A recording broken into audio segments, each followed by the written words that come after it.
Hello my friends, it's 22nd of November,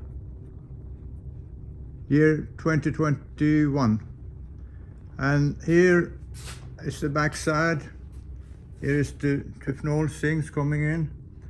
Now I'm going to reinforce this side, and today also I've been shaping the edges of this to put glass fiber on it.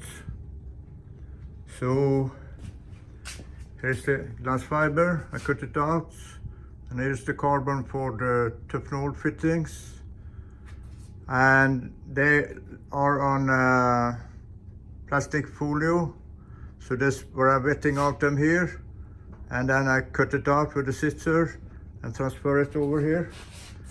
And here is where all the clamps was yesterday. Now they live back in his bag.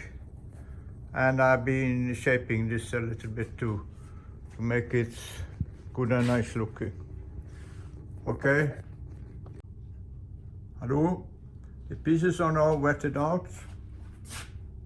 Here it is. All wet.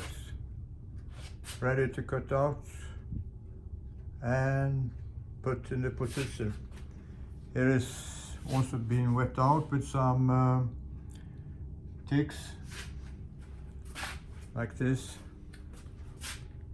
to make it stick better. Now later, hello again. Now it's pieces on a place, it's laminated, and reinforcement for the ratchet strap. And here is another side, and here. And a P-ply, and all the pieces are gone. It's cleaned up. So thank you very much.